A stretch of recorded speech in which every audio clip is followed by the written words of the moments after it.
There are good people at their core who sometimes do bad things, but ungodly people exist who come from somewhere else. I know because I was chosen to carry out their wicked desires.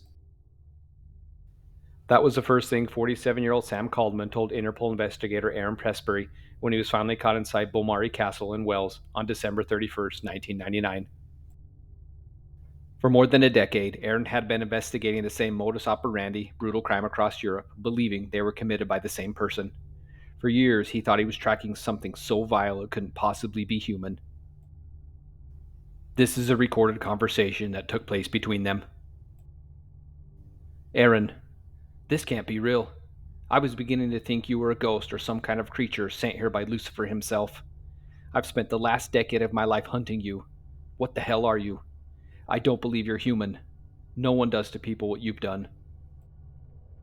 Sam, there are good people at their core who sometimes do bad things, but ungodly people exist who come from somewhere else.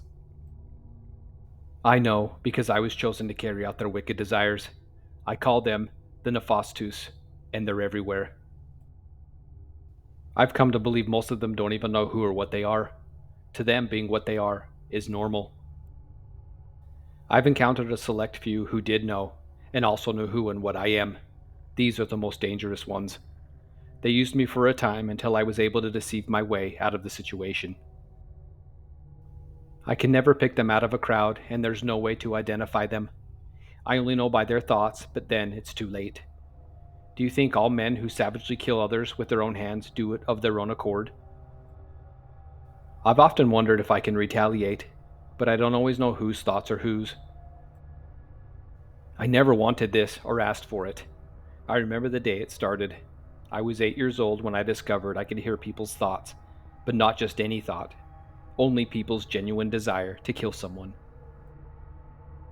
I was at the grocery store with my mother and older brother when we saw a couple a few meters away from us fighting, to the point it almost got violent. The woman eventually stormed off as the man stood there. Then, clear as day, I heard, "I'm definitely gonna strangle that stupid bitch one day." Only his mouth didn't move. I stood there bewildered, looking up at my mother, who was still pulling items off the shelves to see if she'd heard it too, but she was carrying on as if she hadn't heard a thing. Same with my brother. This went on for years, and I kept it a secret for obvious reasons. We'd be somewhere in public, and I'd suddenly hear someone's thoughts and desire to kill someone. For 10 years, all I heard were their thoughts, then it progressed into something far more sinister. One day, I started seeing black mist escaping from their bodies before it entered me, leaving me no choice but to carry out what they wanted. The stronger the desire, the darker the mist. When the mist enters me through my mouth, it feels as if I've gone to another realm, is the best way to describe it. The way I see and do things is something otherworldly. It was May 26th, shortly after I turned 18.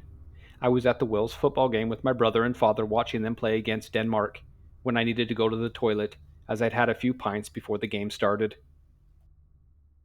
As I stood there relieving myself, a gentleman in his 50s came and stood next to me. Seconds later, I heard his thought. I almost can't contain myself. After all these years of fantasizing, I'm finally going to end her tonight, and this is just the beginning. Right then, for the first time, I saw the black mist as it left his body, making its way over to me, forcing itself into my mouth. An image of a woman in her 30s flashed in my mind, whom I'd guessed was the woman he planned on killing. It then felt like something had come alive inside me as I went to the other realm. Sounds became murmuring, colors changed into darker, duller shades. I turned and walked straight out of the stadium. I had no idea where I was going or what I was doing. I just kept walking for what seemed like hours until I came to a small house along a dirt road that had no nearby neighbors. By now it was dark outside, and I could see a TV on in the living room. I walked around to the back door and didn't hesitate as I grabbed the doorknob, turning it as I slowly opened it. When I set foot inside the kitchen, I could hear voices coming from the TV and a woman laughing. I quietly started slithering towards the living room. I could feel the man's malevolence inside me growing the closer I got. When I turned the corner, I saw the same lady that had flashed in my mind at the stadium sitting on the couch. The smile on her face disappeared, turning to fright, as she dropped the glass she was holding, knowing something very bad was about to happen. Her screams filled the house, then turned to ringing the closer I got, as she jumped up from the couch, bolting for the front door. I then seemed to leap in the air and was on her before I knew it, as she hit the ground. I flipped her over so we were face to face. The look of terror in her eyes is something I see every morning the moment I awake. I then had the sickening feeling I was vomiting as black liquid spewed from my mouth, covering her face and neck. I'm not certain what happened next, as I woke up to cold rain hitting my face. I sat up realizing I was on the street in front of my house. It was still early in the morning as I stood up trying to get my bearings. I hoped I just drank too much and dreamt it all. When I staggered into the house, my father, who was sitting at the kitchen table, chuckled as he said, "Oi, where the hell have you been? Drink too much last night, did you?" I went and laid on my bed the rest of the day, lost in my thoughts, feeling emptiness like I'd never experienced. All I could think about was, why is this happening to me? What did I do to ever deserve this? I never wanted to hurt anyone, and I carry no guile. A few days later, I read in the newspaper about a single lady in her early 30s from Miskin being found dead inside her living room in an unexplainable, horrific manner.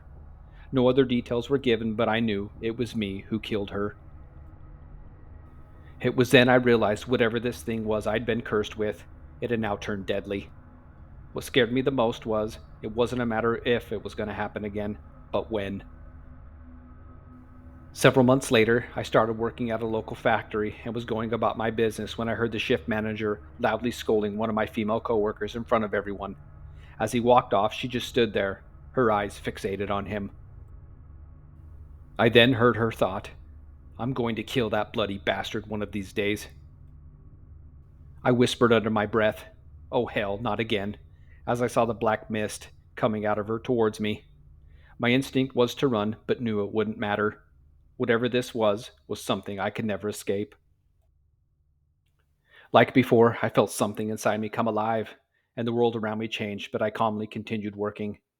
When my shift was finished, instead of going home, I went down the street to a pub and hid in the alley's shadows. 2 hours later, the shift manager stumbled out the front door, and without hesitation, I moved towards him. When I got close, he turned, looking at me, about to say something, but I quickly reached out, grabbing him by the neck, pushing him back into a dark corner. He fought like hell as I threw him to the ground. I was again hit with the feeling I was going to vomit as the same revolting black liquid spewed from my mouth, covering his face. His screams were quickly cut off by gurgling noises. Before his face dissolved, I'll never forget the look he had. It was like, "Why are you doing this to me?" The following morning, I woke up shouting as I fell off my bed, shocked at the realization of what I'd done. The unknown woman was one thing, but now someone I knew. What if this happens to someone I care about? I asked myself aloud. I knew right then I had no choice but to leave Wells. My family was a tight unit, so leaving them behind left me in despair, but hurting them with whatever this thing was would be more devastating. I'd planned on leaving the following week, making my way up to northern Norway, in hopes of avoiding large crowds of people. Unbeknownst to my family, I spent and savored the last day with them before I took what little money I'd saved and left. I don't even remember now how long it took me to get there, but I ended up settling in the far northern village of Stranda. I spent almost a decade there living in peace, working on a fishing boat. I was around the same 4 people every day and was very careful when and where I went, choosing not to go to social gatherings. I remember when there was talk of cruise ships beginning to use Stranda as a port. Dread filled my entire being, knowing I'd most likely have to abandon the area for somewhere else now. It was a cold, early morning when I saw the first cruise ship dock as we left to start our day of fishing. I was lost in my thoughts as the boat chugged along and made the decision to leave the following day. Little did I know, it'd be a day too late. When we came back late afternoon, I could see crowds of tourists on the docks that would be impossible for me to avoid. As our boat pulled up, I jumped onto the dock so I could tie it off, and instantly people started coming our way, obviously wanting to talk to us. I mumbled under my breath, "Bloody hell." After tying it off, I put my head down, hopefully signaling to people not to bother me, as I tried getting away from everyone as quickly as I could. It didn't matter, though. As I was pushing my way through the large crowd, I heard someone's thought. Aye, that's the one. I think I shall take her head as a souvenir. I froze in place, waiting for it to happen. It had been a long time since I seen the black mist as I watched it slink its way through the crowd coming straight for me. Later that night, as I snuck onto the ship, I could feel something was different this time. When I entered a dark hallway and sensed she was close, a man suddenly stepped out from one of the cabins, turned around, glaring at me.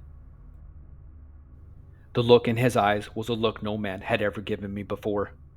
Does this man know who I am or what I'm about to do? I thought to myself.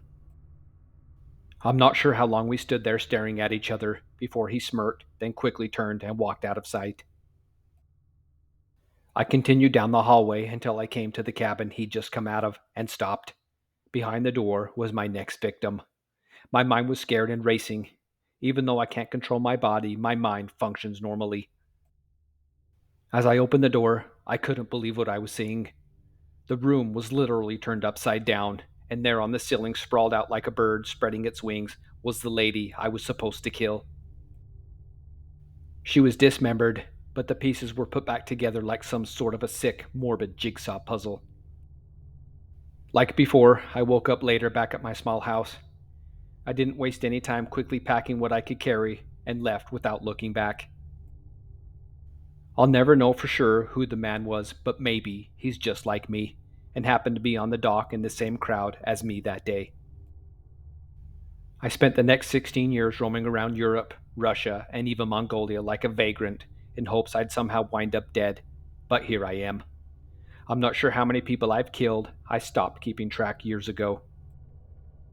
Finally coming to my wits' end, I had the idea to come here and hide in this old abandoned castle. I have fond memories of this place when I was young, as my parents would frequently bring me and my brother here. Can't say for certain, but I'd say it's been a few years now. I'd always suspected someone was hunting me down, but never thought I'd be found. No matter though, I'm tired of this curse and can no longer bear it. I've got to know though, how'd you find me? Aaron, I happened to run into one of your friends in Austria who said you disappeared right after another horrific death occurred. You told them just enough information to figure out you were from Wales. Once here, it took me a long time tracking down families who'd had sons in the past suddenly vanish, which is what I'd guessed you'd done after the first killing. Your family said you started acting very strange right before you disappeared. Your brother was reminiscing about you and mentioned this place as somewhere you'd all go when you were young. I had a feeling you'd returned home. You're going to be very useful to me, carrying out many things I've long desired. Tell me, did you just hear my thought? Sam, yes, but not before I had my own thought to kill you first. You see, one thing I lied about. I learned how to spot you self-aware Nefastus over the years. Sounds of struggling, then odd, unexplainable noises can be heard on the tape. The recorder was found next to Aaron's body, his head all but gone, aside from a pool of black liquid, looking as if it had been dissolved with acid. Sam's brother was interviewed by investigators several weeks later and swore he saw his brother across the street staring at him while he was at work in Cardiff, the day after Aaron's body was found. For more scary horror stories, please subscribe.